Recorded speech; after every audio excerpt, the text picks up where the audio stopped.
सभी को नमस्कार। स्टूडेंट्स, हमारी जो टेंस की क्लास थी उसमें हमने प्रेजेंट कंटिन्यूअस टेंस शुरू किया। आज देखिए, जो प्रेजेंट कंटिन्यूअस है उसी में हम थोड़ा सा आगे चलते हैं। देखिए, प्रेजेंट कंटिन्यूअस टेंस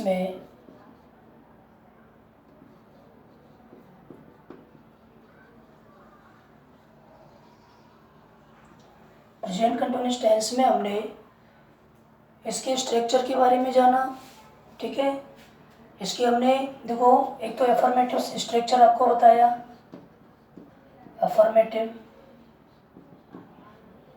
एफर्मेटिव में क्या है, सब्जेक्ट के साथ क्या लगा देंगे, इज एम आर, फिर बिफोर लगा देंगे, फिर अन्य जो कुछ है वो आ जाएगा। नेगेटिव में क्या किया हमने,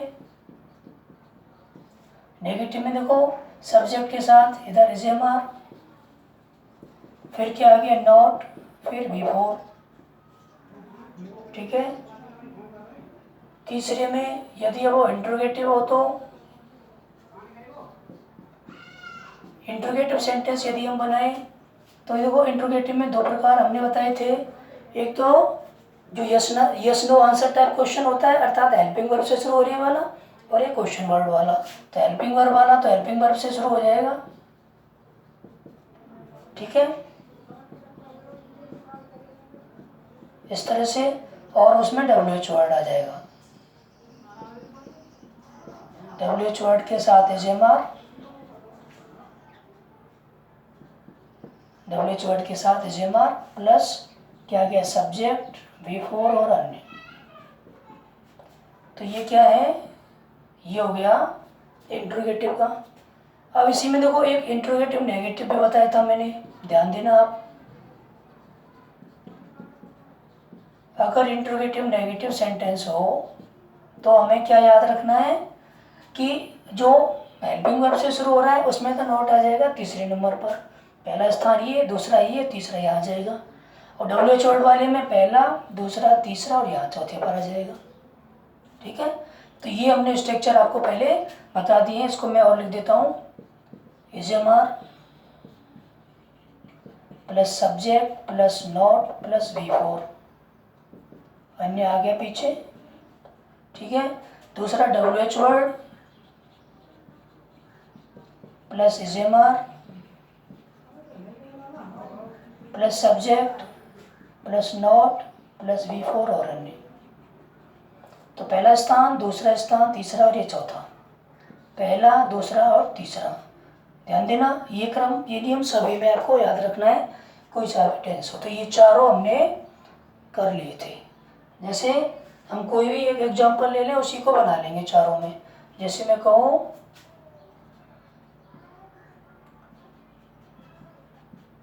वह खाना खा रहा है, वह खाना खा रहा है, या वह खाना बना रहा है। ठीक है, खा रहा है, चलो। तो ये कैसा वाक्य हो गया, ये अफर्मेटिव हो गया। सब्जेक्ट लगा देंगे ही के साथ क्या आ गया, इज। ठीक, क्रिया क्या आ गई, रहा है तो टेंस की सूचना दे रहा है। क्रिया क्या आ गई, खाना, ईटिंग। ये वाला खाना क्या हो गया, ऑब्जेक्ट, फूड। क्या खा रहा है, ऑब्जेक्ट हो गया ये। अगर इसी को हम नेगेटिव बना दें तो क्या फर्क पड़ेगा, खाना नहीं खा रहा है, या नॉट लग जाएगा। इसी को यदि मैं इंट्रोगेटिव पूछूं क्या वह खाना खा रहा है, तो ये जो इज है ये यहाँ से निकल के पहले आ जाएगा। अगर इसको पूछो वह क्या खा रहा है, तो ये फूड हट जाएगा, क्या आ गया, व्हाट इज ही ईटिंग। बना कि नहीं इस तरह से, और ये बना तो इस तरह से इसमें नॉट लगा दो। तो ये आपको थोड़ा सा याद रखना, ये बहुत सरल है। अब यहाँ देखो एक थोड़ी सी बात और समझ लें कि यहाँ जो हम ING फॉर्म बनाते हैं, ING फॉर्म बनाने के नियम,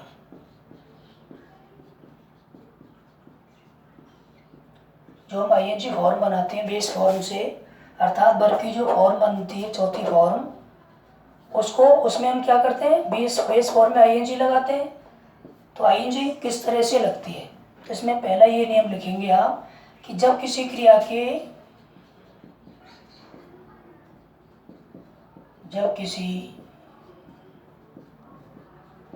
क्रिया के अंत में ई हो तो ई को हटा देते हैं। क्या याद रखना है? अगर ई आ रहा है तो ई को हटा देंगे। जब किसी क्रिया के अंत में ई हो तो ई को हटाकर आईएनजी लगाते हैं, इसे लिख दो। ठीक है, जैसे मेक है, मेक एम ए के ई, इसमें हम आईएनजी जोड़ रहे हैं तो एम ए के आईएनजी हो गया। टेक, पीछे ई आ रहा है, आईएनजी हम जोड़ें, क्या आ जाएगा? टेकिंग आ गया। समझ लो? तो ये ध्यान रखना, अगर पीछे ई आता है तो ई को हम हटाकर आईएनजी लगाएंगे। बहुत से बच्चे मैं देखता हूँ कि अगर मेक से मेकिंग बना रहे हैं तो वो ई को नहीं हटाते, तो ये क्या है? गलत हो जाता है। ठीक है, तो एक तो नियम आपको ये याद रखना है। दूसरा, जब किसी क्रिया के अंत में डबल ई हो तो उन्हें नहीं हटाते। ठीक है, क्या नियम है? अगर एक ई है तो हट जाएगी, लेकिन डबल ई है तो नहीं हटेगी। ठीक है, यहाँ देखो सी डबल ई आ रहा है, आईएनजी लगाएंगे तो हट गई, नहीं हटेगी ना। जैसे फ्री, आपने देखा होगा लिखा हुआ इस तरह से लिखे रहते हैं फ्री। कहने का मतलब अगर डबल ई आ रहा है तो डबल ई नहीं हटेगी, और एक ही आ रहा है तो एक ही को हम हटा देंगे। तो ये नियम आपको याद रखने हैं। तीसरा नियम, जब किसी क्रिया के अंत में, ध्यान रखना जो स्पेलिंग वाले क्वेश्चंस आते हैं, जिन बच्चों के सिलेबस में स्पेलिंग है तो वो इस तरह से ध्यान रखना, ये उसमें भी काम आते हैं। जब किसी क्रिया के अंत में आई ई हो तो आई ई को हटाकर बाई लगाकर आईएनजी लगाते हैं। ठीक है, जैसे आपने देखा होगा लाई, उसमें हम आईएनजी लगा रहे हैं, आई आ रहा है पीछे तो आई हट गया, क्या लग गया? लाई। डाई, आई ई आ रहा है पीछे, आई हट गया, क्या बन गया? डाइंग। टाई, ठीक है, क्या हट गया? टाई। तो अगर आई ई पीछे आ रहा है तो हम आई ई को हटा करके क्या लगा देंगे? बाई लगाएंगे, फिर आई एन जी जोड़ेंगे। तो ये आपको याद रखना है। लाई का मतलब लेटना, डाई का मरना, टाई का बांधना। तो इस तरह से भी आपको ये याद रखना है। चौथा नियम देखें, जो बच्चे लिख रहे हैं वो वीडियो को रोक करके इसको लिख सकते हैं। ठीक है, बीच में रोक करके आप लिख लिया करें, फिर आगे चल जाएगा। देखें अगला, एक बात आपको बता दूं, देखिए ये टेंस का टॉपिक हमारा चल रहा है। एक थोड़ी सी इन्फॉर्मेशन मुझे देनी है कि जो बच्चे 10th क्लास में अभी पढ़ रहे हैं, अभी जो एग्ज़ाम देने वाले हैं, वो चाहे वो आगे देंगे, उनके लिए जो एसएसटी का पेपर होगा, सोशल स्टडी का, सामाजिक विज्ञान का, ठीक है, उसके लिए जो उनके मैप का क्वेश्चन आता है, मानचित्र वाला, उसमें अलग अलग स्थान दिए जाते हैं, उनको मानचित्र में भरना होता है। उसके लिए एक वीडियो है, उपलब्ध है। तो जो भी आपके संपर्क में 10th क्लास के बच्चे हैं उनको शेयर करना, उनको उस वीडियो से बहुत एग्जाम में हेल्प मिलेगी। उसमें 2017, 2018, 2019 में जो क्वेश्चन आए हैं वो भी डिस्कस किए गए। थोड़ा सा आप ये मैसेज अपने छोटे भाई बहनों को देना जो बच्चे 10th में पढ़ रहे हैं। देखो चौथा नियम हम लिखेंगे कि जब किसी क्रिया के अंत में, जब किसी क्रिया के अंत में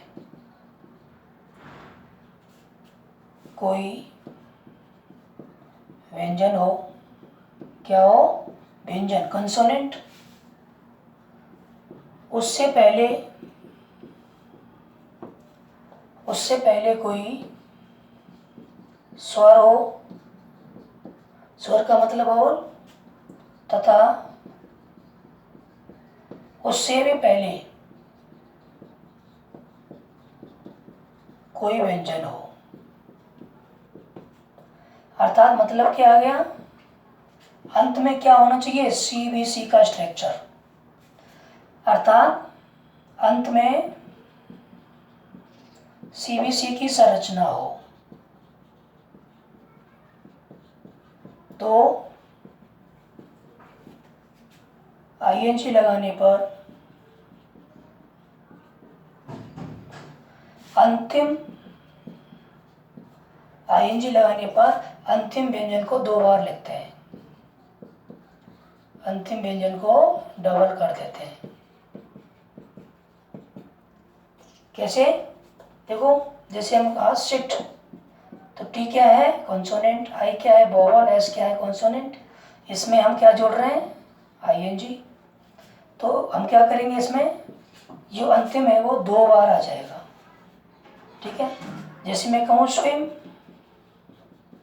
क्या कहूँ स्विम, तो M क्या है यहाँ कॉन्सोनेंट, I क्या है वोवल और W क्या है कॉन्सोनेंट। तो M को क्या लिखेंगे हम 2 बार लिख देंगे स्विमिंग। इस तरह से अक्सर आपने लिख के देखा होगा। स्टॉप, STOP, ING इसमें लगा रहे हैं हम, तो देखो P क्या हो गया कॉन्सोनेंट, O क्या हो गया वोवल और T क्या हो गया कॉन्सोनेंट। पीछे से देखना स्ट्रक्चर, कॉन्सोनेंट वोवल कॉन्सोनेंट का अगर स्ट्रक्चर आ रहा है और उसमें हम ING लगा रहे हैं, तो उसको हम क्या करेंगे, लास्ट वाले कॉन्सोनेंट को डबल करेंगे, ठीक है बच्चों। तो ये आपको थोड़ा सा याद रखना है, ये आपके लिए बहुत महत्वपूर्ण है, इससे अक्सर बच्चों की गलती होती है। तो ये जो हमने आज देखे, ये क्या है, जो हम ING फॉर्म बनाते हैं वर्ब की, उस फॉर्म के लिए हमें काम आते हैं, ठीक है। इस तरह से आप इनको नोट कर लें। अब इसके बाद इसमें आएगा इसका यूज। इस प्रेजेंट कंटिन्यूअस टेंस का यूज कहाँ करते हैं, तो इसमें सबसे पहले आप ये लिखेंगे कि देखो ये हमने बता दिया कि ये प्रोग्रेस बताता है, तो इसमें आप लिख सकते हैं कि जो कार्य बोलते समय जारी रहते हैं उनमें, जो कार्य बोल रहे हैं, जैसे मैं अभी बोल रहा हूँ, मैं पढ़ा रहा हूँ, बोलते समय जारी है, I am teaching, मैं तुम्हें पढ़ा रहा हूँ, I am teaching you, ठीक है। बोलते समय वो है पढ़ रहा है, ठीक है, वो है लिख रहा है, वो है सो रहा है, he is sleeping। ध्यान देना क्या नियम है, नियम ये है कि जो कार्य बोलते समय जारी रहे, हम बोल रहे हैं, अभी बोल रहे हैं, तो उस समय जारी हो, तो उस टेंस, उसमें कौन सा टेंस करेंगे, प्रेजेंट प्रोग्रेसिव या प्रेजेंट कंटिन्यूअस। एक तो ये नियम है। दूसरा इसका आप यूज देखें कि वर्तमान में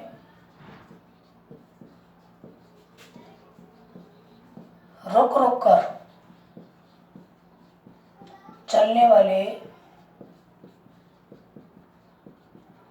कार्यों के लिए,